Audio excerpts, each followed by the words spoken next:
There's this idea going around that media should be without politics, which is an idea worthy of its own separate video, specifically to iron out my level of disdain, but then once in a while you have shit like Peach Boy Riverside and think to yourself, you know, maybe those sad bastards who compensated their stunted teenage years by clutching their pearls at anything that doesn't fit into their worldview do have a point, because given their way, I wouldn't be sitting here trying to describe Peach Boy Riverside in a way that doesn't sound like I'm taking the piss. Peach Boy Riverside is a 12-episode anime made by Asahi Production that tells us a story of a world filled with dangerous, probably man-eating ogres that wage war on a collection of human city-states.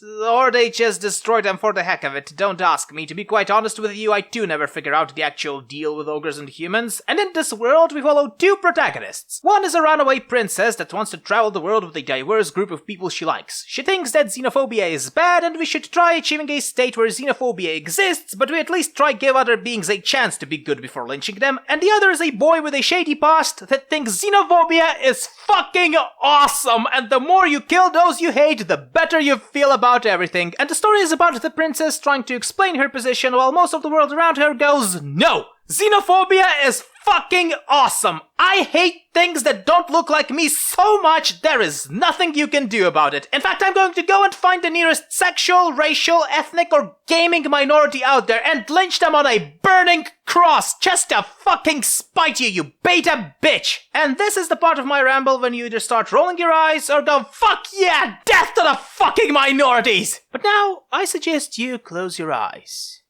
Take a deep breath.